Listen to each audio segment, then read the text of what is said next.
স্ত্রী যদি স্বেচ্ছায় মহারানার টাকা মাফ না করে দেয়, তাহলে কিয়ামতের দিন ওই স্বামীকে আল্লাহর দরবারে জিনাকারের কাতারে দাঁড়াতে হবে। আল্লাহ রাব্বুল আলামিন বলেছেন, ওয়ালাউ তাকাওয়ালা আলাইনা বা'দাল আকাওয়িল, নবী যদি নিজের থেকে কোনো কথা বানায়া এই কোরআনের ভিতরে আমার নামে যদি চালাই দিতেন, আমি আল্লাহ রাব্বুল আলামিন নবীজির ডান হাতকে চেপে ধরতাম আর নবীর কণ্ঠ নালীকে আমি কেটে ফেলে দিতাম। নবীজি কোনো কথা বলেননি কোরআনের মধ্যে নিজের থেকে বানায়া, এটা আমার, এটা কার? আল্লাহ পাকের। চ্যালেঞ্জ। ১৫০০ বছর পার হয়ে গেছে, এই চ্যালেঞ্জের মোকাবেলা পৃথিবীর কেউ করতে পারে নাই। সুতরাং নবীর কথা হচ্ছে আল্লাহর কথা। নবীর কথা কার কথা? আল্লাহর কথা। নবীর হাদিস যেটা, ওহী হচ্ছে দুই প্রকার। ওহী কয় প্রকার? একটা হচ্ছে জলি আর একটা হচ্ছে খফি। একটা হচ্ছে প্রকাশ্য ওহী আর একটা গোপনীয় ওহী। প্রকাশ্য ওহী হচ্ছে কোরআন, প্রকাশ্য ওহী কি? আর গোপনীয় ওহী কি? হাদিস। হুজুর বলেছেন, হুজুর তো কোন কলেজে পড়েন নাই, কি বলেন? কলেজে পড়েছেন? কোন কলেজে মাদ্রাসায় পড়াশোনা করেন নাই, অথচ আল্লাহর নবী বলেছেন, ইন্নামা বুইসতু মুআল্লিমান, আমি শিক্ষক হিসাবে দুনিয়ার বুকে প্রেরিত হয়েছি। লেখাপড়া কোথাও করেন নাই, অথচ হুজুর বলছেন আমি শিক্ষক। অর্থাৎ গোটা পৃথিবীর সর্বকালে সর্বযুগের মহান শিক্ষক হচ্ছেন মুহাম্মদ রাসূলুল্লাহ সাল্লাল্লাহু আলাইহি ওয়াসাল্লাম। শিক্ষা তার মধ্যে পরিপূর্ণ ছিল, আল্লাহ তাকে শিখিয়েছেন, সব কথা তিনি বলেছেন, জ্ঞানের কোনো অভাব তার কাছে ছিল না। তবে হ্যাঁ, অনেকে বলে যে মুহাম্মদ সাল্লাল্লাহু আলাইহি ওয়াসাল্লাম হচ্ছেন সেই পুরানা মধ্যযুগীয় ব্যাপার স্যাপার। ওই মধ্যযুগীয় কোনো কথা আজকের যুগে চলতে পারে না, এটা হলো জ্ঞান বিজ্ঞানের যুগ। আমরা কিছু মঙ্গল গ্রহে যাব করতেছি, চাঁদ দখল করে ফেলেছি, সেই কবে চাঁদে পতাকা উড়ায় ফেলেছি, বাড়িঘর বানাবার জন্য ইট সিমেন্ট রড সবকিছু পাঠাবার ব্যবস্থা হচ্ছে চাঁদে। আর মঙ্গল গ্রহে তো আমরা যাব করছি। মুহাম্মদ সাল্লাল্লাহু আলাইহি ওয়াসাল্লাম কি চাঁদে নেমেছেন কখনো? এগুলি বেকুবদের প্রশ্ন। কাদের প্রশ্ন? বেকুবদের প্রশ্ন। আর মিয়া, তোমার বিজ্ঞান তো গেছে শুধু চাঁদে। চাঁদ কত দূর? মাত্র 2,32,000 মাইল দূরে। চাঁদ মাত্র 2,32,000 মাইল দূরে একটি উপগ্রহ মাত্র। পৃথিবীর সবচাইতে নিকটতম প্রতিবেশী, নিকটতম উপগ্রহ হচ্ছে চাঁদ। তো পৃথিবী থেকে মাত্র 2,32,000 মাইল দূরে চাঁদ। সেই চাঁদে অবতরণ করে বলছে মুহাম্মদ সাল্লাল্লাহু আলাইহি ওয়াসাল্লাম কি চাঁদে গেছে? আরে বেকুব, 2,32,000 মাইল দূরের চাঁদ নয়, 9,30,00,000 মাইল দূরের সূর্য নয়, কোটি কোটি সহস্র কোটি মাইল দূরের গ্যালাক্সি নয়, মিল্কি ওয়ে নয়, সমস্ত তারকারাজি গ্রহ পুঞ্জ সবকিছুকে পেরিয়ে গিয়ে 7 আকাশ ফুড়ে মুহাম্মদ সাল্লাল্লাহু আলাইহি সাল্লাম আরশে আজিম ভ্রমণ করেছেন, যা পৃথিবীর কোন বিজ্ঞানের পক্ষে সম্ভব নয়। সুতরাং মুহাম্মদ সাল্লাল্লাহু আলাইহি সাল্লাম সর্বকালের সর্বযুগের সব ব্যাপারে শ্রেষ্ঠ মহান ব্যক্তিত্ব। এরপরে আল্লাহ রাব্বুল আলামিন বলছেন, وَخَلَقْنَاكُمْ أَزْوَاجًا, আমি তোমাদের নারী এবং পুরুষের জোড়া পয়দা করেছি। অর্থাৎ এই পৃথিবীতে আল্লাহ রাব্বুল আলামিন মানুষের একটি সেক্স পয়দা করেন নাই, দুটি প্রকার করেছেন, একটি হচ্ছে নারী আর একটি পুরুষ। এই নারী আর পুরুষ আল্লাহ পাকের এটি একটি বিরাট কুদরত। এই নারী এবং পুরুষ সৃষ্টি করে পরস্পরের প্রতি আল্লাহ আকর্ষণ সৃষ্টি করেছেন। দুজনের একের প্রতি অপরের আকর্ষণ আল্লাহ পাক নিজেই সৃষ্টি করে দিয়েছেন। ওয়ামিন আয়াতিহি আন খালাকা লাকুম মিন আনফুসিকুম আজওয়াজান লিতাসকুনু ইলাইহা ওয়াজআলা বাইনাকুম মাওয়াদ্দাতাও ওয়া রাহমা। আমার অনেক নিদর্শনাবলীর মধ্যে এটিও একটি নিদর্শন যে আমি তোমাদের থেকে তোমাদের স্ত্রীদেরকে তোমাদের জোড়া পয়দা করেছি। আর কি করেছি, কেন করেছি? লিতাসকুনু ইলাইহা, যাতে করে তোমরা পরস্পর পরস্পরের কাছ থেকে শান্তি, প্রীতি, প্রেম, ভালোবাসা, মহব্বত লাভ করতে পারো। এটা আমার নিদর্শন একটি। কিরকম নিদর্শন? ভিন্ন পরিবেশে লালিতা পালিতা একটি মেয়ে ভিন্ন পরিবেশে লালিত পালিত একটি পুরুষের সঙ্গে যখন বিবাহ হয়ে যায়, আল্লাহ রাব্বুল আলামিন বলেন আমি তখন একের প্রতি অপরের মহব্বত আর ভালোবাসা আমি আল্লাহ তৈরি করে দেই। ওই মেয়েটি জানার কথা না, মেয়েটির বাড়ি হচ্ছে লংলা, শ্রীমঙ্গল, বিয়ে হয়েছে দিনাজপুর। দিনাজপুরের লোকেরা বোয়াল মাছ খায় না, কিন্তু এখানের লোকেরা বোয়াল মাছ খুব পছন্দ করে। কথা বুঝতে পেরেছেন? এখানে কথাবার্তা এক রকমের, সেখানের কথাবার্তা আর এক রকমের। এই দুইটা মিলাইয়া কিতে হয়েছে তো কিতে হয়েছে, কথা বুঝতে। এখন উপায়টা কি? অথচ এই দুই স্বামী স্ত্রীর মধ্যে আল্লাহ পাক কি মহব্বত পয়দা করে দেন, একজন আর একজনের জন্য জীবন দিতে প্রস্তুত হয়ে যায়। সুবহানাল্লাহ পড়েন। আল্লাহ রাব্বুল আলামিন বলেন ওয়াজআলা বাইনাকুম মাওয়াদ্দাতান, প্রথমে তো ভালোবাসা সৃষ্টি করি, প্রেম সৃষ্টি করি। বিবাহ হওয়ার পর যে ভালোবাসা হয়, বিশেষ উদ্দেশ্যকে সামনে রেখে ওই ভালোবাসা হয়। এরপরে যখন বয়স বাড়তে থাকে, যখন বার্ধক্য আসে, তখন ওই ভালোবাসাটা আর থাকে না যেটা ছিল প্রথম। সেটা আমি ওয়াজআলা বাইনাকুম মাওয়াদ্দাতান ওয়া রাহমা, মাওয়াদ্দা তখন রহমতে পরিণত হয়ে যায়। প্রথমে থাকে একটা প্রেম কেন্দ্রিক ভালোবাসা। পরবর্তী সময় যখন স্বামী বুড়ো হয়ে যায় আর স্ত্রী যখন বুড়ি হয়, তখন আল্লাহ পাক বলেন আমি উভয়ের মধ্যে সহৃদয়তা, করুণার সৃষ্টি করে দেই। পরস্পর পরস্পরের প্রতি আকর্ষণ তখন আরো বাড়িয়ে দেই। একজন আর একজন ছাড়া চলে না, বুড়ার বুড়ি ছাড়া উপায় থাকে না। ঘরের মধ্যে ফ্রিজ আছে, কালার টিভি আছে, তারপরে সুন্দর বিছানাপত্র আছে, কোন জিনিসের অভাব নাই বুড়ার। হঠাৎ করে বুড়ি একদিন মারা গেল, বুড়ায় কয় আমি গৃহশূন্য হয়ে গেছি। সব আছে, তারপরেও যে গৃহশূন্য হয়ে গেছি, তার মানে গৃহের প্রাণটাই চলে গেছে। বুড়া বয়সে সন্তান খোঁজ খবর নেয় না, সন্তানের বউ খোঁজ খবর নেয় না। বুড়ার গরম পানিটা, উজুর পানিটা, তার খাবারটা, তার পানটা, তার যা প্রয়োজন বুড়ি সব এগিয়ে নিয়ে আসে। আর বুড়াও বুড়ির জন্য তখন প্রথম জীবনের চাইতে আরো বেশি মহব্বত বাড়ে, বুড়ির দিকে খোঁজ খবর আরো বেশি করে নেয়। ঠিক কিনা কন? বুঝবেন যারা বুড়া আর বুড়ি আছেন। আল্লাহ পাক বলেন এটা আমি করি। কে বলছেন এ কথা? আল্লাহ পাক বলছেন আমি করি। এ মহব্বত আল্লাহর দান। দেখুন রাসূল করিম সাল্লাল্লাহু আলাইহি ওয়াসাল্লামের ঘরে দৌলত ছিল না, কিন্তু মহব্বত দিয়ে ঘরটা ভরা ছিল। সুবহানাল্লাহ বিহামদি। দৌলত ছিল না, মহব্বত দিয়ে ভরা ছিল। হযরত আয়েশা সিদ্দিকা রাদিয়াল্লাহু তাআলা আনহা বলেছেন আমি গ্লাসে পানি পান করে রেখে দেওয়ার পর রাসূলুল্লাহ গ্লাসটা হাতে নিয়ে আমি যেখানে ঠোঁট লাগিয়ে পানি পান করেছি, আল্লাহ নবী ওইখানেই ঠোঁট লাগায়া পানি পান করতেন। মুহাব্বত। হযরত আয়েশা বলেন আমি গোশত খেয়ে, হাড্ডি খেয়ে হাতে ধরে রেখেছি, খাবো বা রাখবো। আল্লাহ নবী তখন আমার হাতের থেকে গোশত বা হাড্ডিটা আমার হাত থেকে নিয়ে আমি গোশতের যে অংশে কামড় দিয়েছি, রাসূলুল্লাহ সেখানে মুখ লাগিয়ে খেতেন। দৌলত ছিল না হুজুরের ঘরে এক ফোঁটাও, কিন্তু মহব্বত ছিল ঘরটা ভরা। হযরত আয়েশা বলেছেন রাসূলুল্লাহ কাজ করে কষ্ট করে ঘরের ভিতরে ফিরে যখন দেখেছেন রান্না বান্না সারা হয় নাই, হুজুর ক্ষুধার্ত অথচ আমার রান্না শেষ হয় নাই, নবীজি রাগ করেন নাই, অসন্তুষ্ট হন নাই, ভুরু কুঞ্চিত করেন নাই, চোখ গরম করেন নাই, বরং আমার কাছে বসে রান্না বান্নায় আমাকে আল্লাহর নবী, বিশ্ব নবী মুহাম্মদ রাসূলুল্লাহ সাল্লাল্লাহু আলাইহি ওয়াসাল্লাম আমাকে সহযোগিতা করেছেন। স্বামী স্ত্রীর ভালোবাসা হচ্ছে স্বর্গীয় নিয়ামত, জান্নাতের নিয়ামত। সুবহানাল্লাহ পড়েন।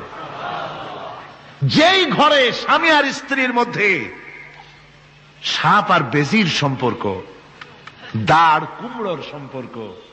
এই ঘরটা যতই বিদেশি আধুনিক সৌন্দর্যের উপকরণাদি দিয়ে ভরপুর থাকুক না কেন, এই ঘরটা, এই বিল্ডিংটা জাহান্নামের টুকরা, ঠিক না? আর স্বামী স্ত্রীর যদি ভালোবাসা থাকে, তাহলে ঘরটা যদি কুড়ে ঘর হয়, তারপরেও সে ঘরটা হচ্ছে একটা জান্নাতের টুকরা। অনেক স্ত্রী আছে স্বামীর সাথে মহব্বত নাই, উল্টোপাল্টা কারবার। ওই রকম এক স্বামীর কাছে খবর আসছে যে আপনি তো এই গ্রামের মাতবাড়ি করেন, বিচার আচার করতেছেন, আপনার বউ তো গোসল করতে গিয়ে পড়ে গেছে নদীর মধ্যে। তো লোকটা দৌড় দিয়েছে, দৌড়ে গেছে, যায় কয় যে কোন জায়গায় পড়ছে, কয় যে এইখানে পড়ছে। লোকটা তখন জোয়ারের পানি যাচ্ছিল এইদিকে, লোকটা দৌড় দিছে উল্টা দিকে। লোকেরা কয় যে মিয়া তোমার বউ পড়েছে এইখান থেকে জোয়ারের পানি এদিকে যায়, তুমি উল্টা দৌড়াও কেন? মাতবার বলছে যে দেখো, এটা হচ্ছে আমাদের ইন্টারনাল অ্যাফেয়ার্স, এটা বুঝবা না। এই স্ত্রী সারাটি জীবন আমার উল্টা চলেছে। আমি যদি বলেছি 100, সে বলেছে 335। আমি যদি বলেছি এখন দিনের 12টা, সে বলেছে এখন রাত 3:35। সম্পূর্ণ উল্টা সারা জীবন যে চলেছে। সে যে নদীতে পড়ে জোয়ারে গেছে আমি তা বিশ্বাস করি না, উল্টাই গেছে। এই রকমের এক শ্রেণী আছে, স্বামী উল্টা থাকে, স্ত্রী উল্টা থাকে, এরকমও হয়। সুতরাং স্বামী এবং স্ত্রীর মধ্যে মহব্বত আর ভালোবাসা, এটি মাবুদের একটি বিরাট নেয়ামত। অন্যের স্ত্রীর দিকে তাকালে কাম ভরে, খারাপ নজরে তাকালে জেনার গুনাহ হবে। হাত দিয়া ধরলে কাম ভাবে জেনার গুনাহ হবে। কিন্তু কোন স্বামী যদি তার স্ত্রীর দিকে প্রেম ভরে, ভালোবাসা ভরে তাকায়, আর স্ত্রীর হাতকে প্রেম আর ভালোবাসার সাথে যদি স্ত্রীর হস্ত ধারণ করে, কিতাবে এসেছে স্বামী এবং স্ত্রীর উভয়ের সগীরা গুনাহ আল্লাহ রাব্বুল আলামিন মাফ করে দেন। আল্লাহ পাক বলছেন, আমি তোমাদের থেকে তোমাদের জোড়া, তোমাদের স্ত্রীদেরকে পয়দা করেছি এবং পরস্পর পরস্পরের প্রতি ভালোবাসা এবং মহব্বত সৃষ্টি করে দিয়েছি। আজকে কথা উঠেছে সমাজে, আজকে কথা উঠেছে নারীর অধিকার নিয়ে। বলা হচ্ছে ইসলাম নারীকে, নারীর অধিকার ক্ষুণ্ণ করেছে, বলে না? বলে কিনা বলেন? আমাদের দেশে এই জন্য নারী পক্ষ, নারী সমাজ, নারী আন্দোলন পরিষদ, তারপরে এরকম অনেক আন্দোলন তারা বানিয়েছে। আর পত্র পত্রিকায় নানান রকমের ইসলাম সম্পর্কে তারা লিখছে। একটা পত্রিকা আজকে সকালে আমাকে একজন দিল, তার মধ্যে লিখেছে, হাদিসের বরাত দিয়েছে, তার মধ্যে লিখছে যে রাসূলুল্লাহ বলেছেন পৃথিবীর সব কিছু হচ্ছে ভোগের সামগ্রী, সেই ভোগের মধ্যে উত্তম ভোগের সামগ্রী হচ্ছে নারী। নাউযুবিল্লাহি মিন যালিক, এমন কথা রাসূলুল্লাহ বলেন নাই। হাদিসের নাম দিয়া তারপরে হুজুর যা বলেন নাই সেই সব কথা বলে বলে নারীদেরকে ইসলামের প্রতি বীতশ্রদ্ধ করাবার জন্য চেষ্টা চালানো হচ্ছে। অথচ নারীদের ব্যাপারে মুহাম্মদ সাল্লাল্লাহু আলাইহি ওয়াসাল্লাম সবচাইতে উত্তম কথা বলেছেন। এত সুন্দর কথা পৃথিবীতে আর কেউ বলে নাই, আর কেউ বলে নাই। নারী আজ অধঃপাতিতা, নির্যাতিতা। এই নির্যাতন থেকে, অধঃপতন থেকে নারীকে কে রক্ষা করতে পারে? ইসলাম। জোরে বলেন, কে পারে? কেবলমাত্র ইসলাম পারে, আর কেউ পারে না। নারী যখন তাদেরকে মেয়ে হয়েছে শোনা মাত্র তার বাপ তাকে মাটির নিচে পুঁতে রাখত, আছাড় মেরে মেরে ফেলে দিত, যখন তাদেরকে কবর দিয়ে দিত জীবিত অবস্থায়, সেই সময় রাসূলুল্লাহ এসে নারীদের সম্মান দিলেন, মর্যাদা দিলেন। রাসূলুল্লাহ বললেন, আমার কাছে 3টা জিনিস প্রিয়, একটি হচ্ছে নামাজ, একটি হচ্ছে সুগন্ধি, আর একটা হচ্ছে স্ত্রী। নারীর যখন কোনো মর্যাদা নাই, তখন নারীর মর্যাদা হুজুর দিলেন। যখন কন্যা সন্তান হওয়া আভিজাত্যের বিপরীত, কন্যা সন্তান হওয়া পুরুষের জন্য একটা অপমানকর। এখন আমাদের সমাজেও আছে, স্ত্রী গর্ভবতী হয়েছে, বন্ধুদের কাছে বলে ফেলেছে আগেই, সন্তান হয়ে গেছে, কিন্তু কোনো খোঁজ খবর নাই। বন্ধুরা একদিন হঠাৎ জিজ্ঞেস করে, তোমার স্ত্রী গর্ভবতী হয়েছে? তারপরে তা তো অনেক দিনের কথা, কি হইল তা তো বললা না। কয় যে আশা তো করছিলাম হবে ছেলে, কিন্তু হয়েছে মেয়ে, সেই জন্য আর টেলিফোন করা, খবর দেওয়া জরুরত বোধ করিনি। আছে না এমন?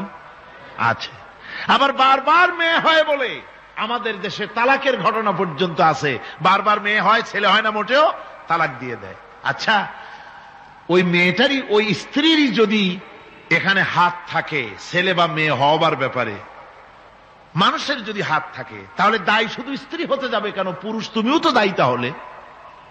আসলে ছেলে এবং মেয়ে হওয়ার জন্য স্বামী এবং স্ত্রী কেউ দায়ী নয়।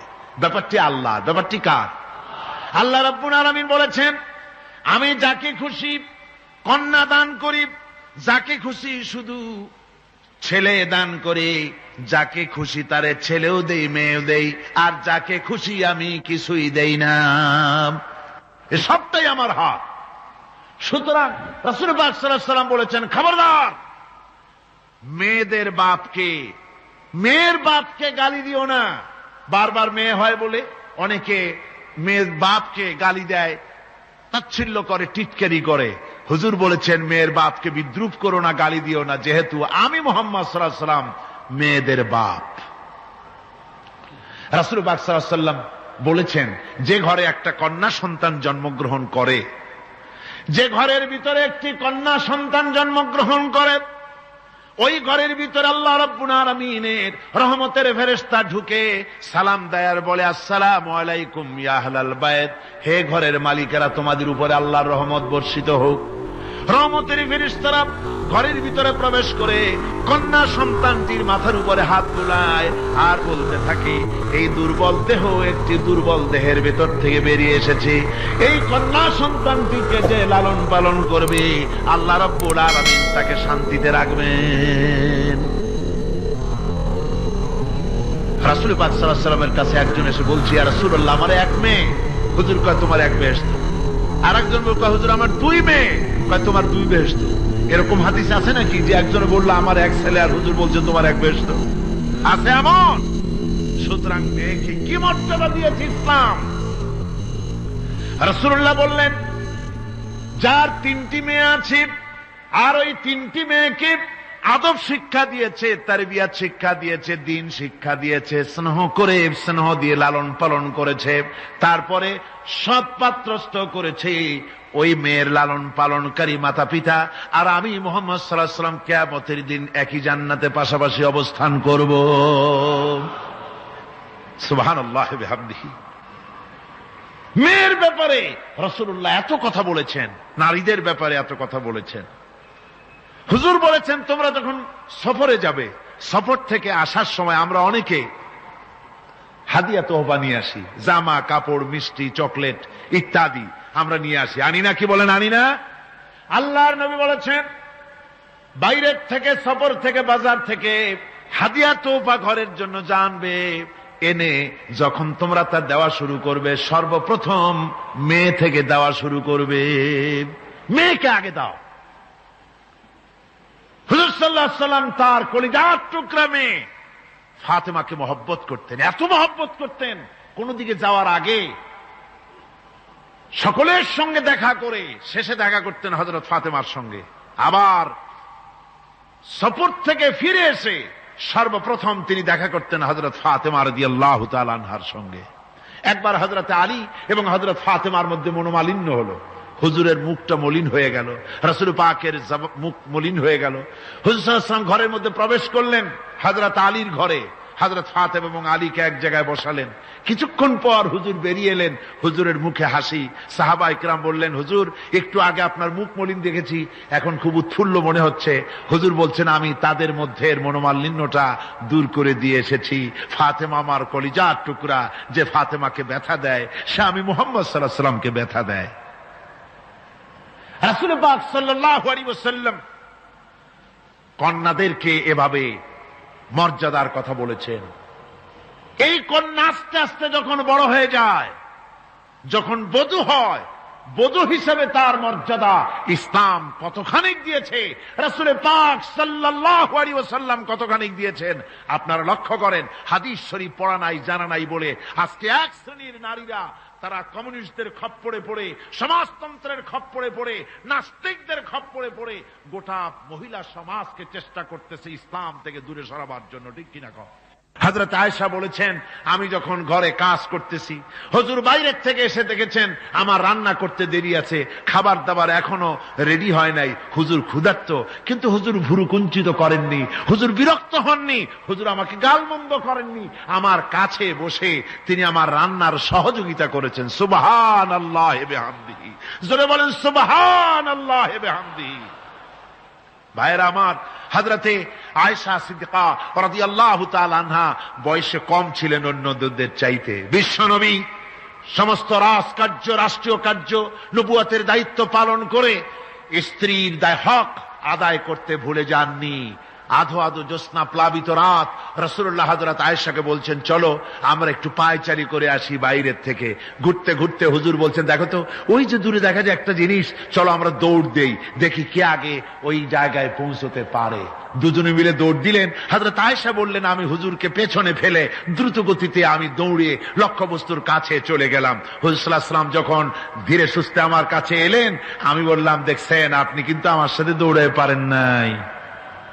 হযরত আয়েশা বলছেন, এর কিছু কাল পরে আবার একদিন রাসূলুল্লাহ দৌড় প্রতিযোগিতার ব্যবস্থা করলেন, দৌড় দিলাম। হযরত আয়েশা বলছেন, সেই সময়ের তুলনায় আমার শরীর কিছুটা স্থূল এবং ভারী হয়ে গেছে, আমি দৌড়াইয়া পারলাম না, আমি পেছনে পড়ে গেলাম। হুজুর আমার আগে চলে গেলেন লক্ষ্যবস্তুর কাছে। আমি হাঁপাতে হাঁপাতে যখন রাসূলের কাছে চলে গেছি, রাসূল পাক মুস্কি হেসে আমাকে বললেন, আয়েশা, ওই সেই দিনের প্রতিশোধ আজকে নিলাম। সুবহানাল্লাহি ওয়া বিহামদিহি, সেদিনের জবাব আজকে দিয়ে দিলাম। স্বামী স্ত্রীর দাম্পত্য জীবনের এই দৃশ্য কতখানি উপভোগ্য। সুবহানাল্লাহি ওয়া বিহামদিহি।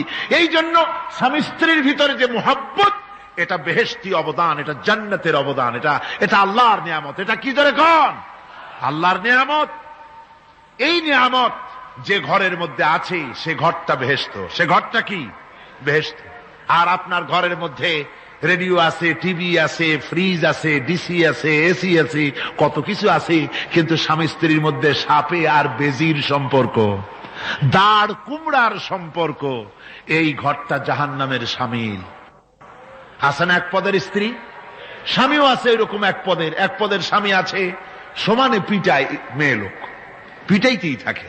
বুঝলেন, রাসূলুল্লাহ বলেছেন, খবরদার স্ত্রীদেরকে মেরো না, দাসীদের মতো প্রহার করো না, তাহলে আগামী রাত্রে যখন তার কাছে তুমি যাবে, তখন কি তোমার শরম করবে না? রাসূল পাক সাল্লাল্লাহু আলাইহি ওয়াসাল্লাম নারী পুরুষের সমান অধিকার দিয়েছে। ভালোবাসা এবং মহব্বত থাকতে হবে, একে অপরের উপরে বাজিমাত করার প্রতিযোগিতা থাকা উচিত নয়। স্বামী হয়েছেন বলে তিনি একেবারে নওয়াবজাদা নসরুল্লাহ খান হয়ে যাবে, তা না। আবার স্ত্রী স্বামীকে গোলাম হিসাবে ব্যবহার করবে, তাও না। ভালোবাসা, শ্রদ্ধা, পারস্পরিক মহব্বত হিসেবে মর্যাদা সমান রাখা হয়েছে। কিন্তু মাঝে মধ্যে দেখা যায়, কিছু অভিযোগ পাওয়া যায়, স্ত্রীরা এমনও করে, স্বামীকে একেবারে গোলামদের মতোই রাখে। এই রকমের এক শ্রেণীর আছে। সমান অধিকারের চিন্তা নিয়ে স্বামী নির্যাতনের কোনো প্রশ্নই ওঠে না। রাসূলুল্লাহ আবার মর্যাদা পুরুষের এক ধাপ বাড়ায় দিয়েছেন। আল্লাহর নবী বলেছেন, এই পৃথিবীতে মানুষকে যদি আমি মানুষের সামনে সেজদা করার জন্য যদি অর্ডার করতাম, তাহলে দুনিয়ার সমস্ত নারীদেরকে অর্ডার করতাম তার স্বামীকে সেজদা করার জন্য। মর্যাদা বাড়ানো রয়েছে, কিন্তু অধিকার সমান, সমান অধিকার দেওয়া হয়েছে। ইসলাম নারীর অধিকার দিয়েছে, স্বামী স্ত্রীর মহব্বত এবং ভালোবাসা সৃষ্টি করে দিয়েছেন। এটা আল্লাহর নিয়ামত। আমার বন্ধুগণ, আজকে আমার সমাজে বলা হচ্ছে নারীদেরকে ঠকাইছে ইসলাম। বলে কি দিয়ে ঠকানো হলো? বলে ইসলাম ঠকিয়েছে, একটা ছেলে সমান দুইটা মেয়ে। একটা ছেলেতে যা পাবে, দুইটা মেয়েতে তাই পায়, এই জন্য মেয়েকে ঠকানো হয়েছে। একথা বলেছেন আমাদের দেশের সুপ্রিম কোর্টের একজন চিফ জাস্টিস,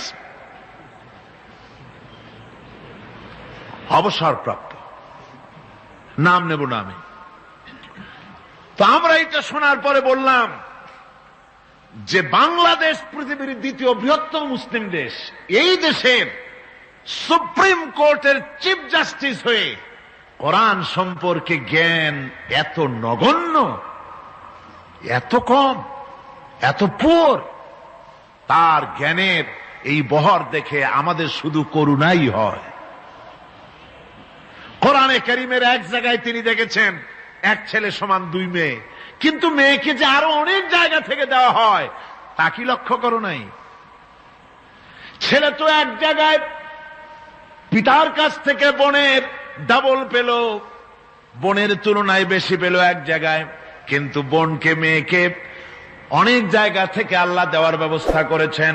এই মেয়ে লোককে পিতার কাছ থেকে পাবে, স্বামীর কাছ থেকে পাবে, ছেলের কাছ থেকে পাবে, ভাইয়ের কাছ থেকে পাবে, মায়ের কাছ থেকে পাবে। 5 জায়গা থেকে পাওয়ার ব্যবস্থা আল্লাহ তাকে করে দিয়েছেন। জোরে বলেন সুবহানাল্লাহ।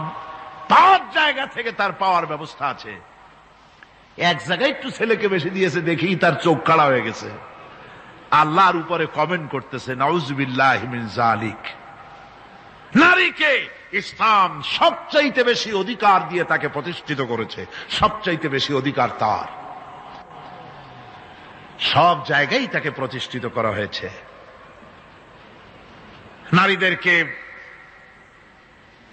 মহারণা দেওয়া ফরজ করে দেওয়া হয়েছে। নামাজ রোজা যেমন ফরজ, মহারণা দেওয়া তেমন কি? সেই মহারণা আজকাল বাঁধা হয়, বিশেষ করে রাজধানীতে, শহর সমূহে মহারণা বাঁধে। যত বেশি টাকা ততই সুনাম নাকি হয়। সেই জন্য জিজ্ঞেস করা হয়, মেয়ের বিয়েতে মহারণা কত হলো? কয় মহারণা হচ্ছে 5,73,793 টাকা 75 পয়সা। বাবা, আদায় করে না কিন্তু মোটেও, ফাঁকি দেওয়ার ব্যবস্থা সব। সোনা দিলাম এত, খাওয়াইলাম এত, বাকি সব ইদিক সেদিক। মনে রাখবেন মুসলমানেরা, মহারণা দেওয়া নামাজ রোজার মতোই অবশ্য পালনীয় একটি কর্তব্য আল্লাহ রাব্বুল আলামিন করে দিয়েছেন। কোন স্বামী যদি মহারণা ধার্য করার পর যদি আদায় না করেন, স্ত্রী যদি স্বেচ্ছায় মহারণার টাকা মাফ না করে দেয়, তাহলে কিয়ামতের দিন ওই স্বামীকে আল্লাহর দরবারে জেনাকারের কাতারে দাঁড়াতে হবে।